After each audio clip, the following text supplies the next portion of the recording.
Mr. Victor LaGroon, welcome to the newsroom. Pleasure to meet you again, Dr. McKinney. How are you? I'm doing well, thank you. Thank you. So let's jump right in and talk about one of the items that is most pressing on everyone's mind today. Why does the Iran war and geopolitics matter to the Black community?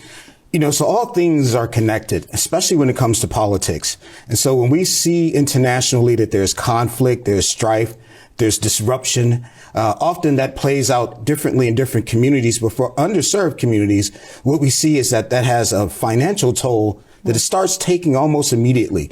So we see when people are struggling financially and their price of gas is going up, that means they can't drive as much as they want to. That means they have to start making decisions about food because supply chain is impacted. And so all things are connected. We live in a global economy. So what happens abroad often has an impact right here in Chicago.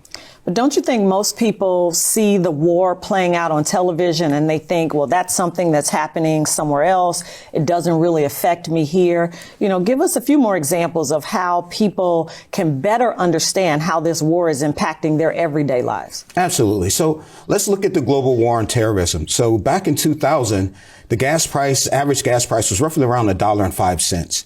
We haven't seen that since, right? So 20 years of warfare taught us a lot of things. And part of what it taught us was that once the world changes, everything changes for everyone. And so when our economy changes, it doesn't just stay fixed in just the financial place. It impacts budgets. And those budgets impact how we educate our children, how we feed kids, how we provide health care for underserved communities.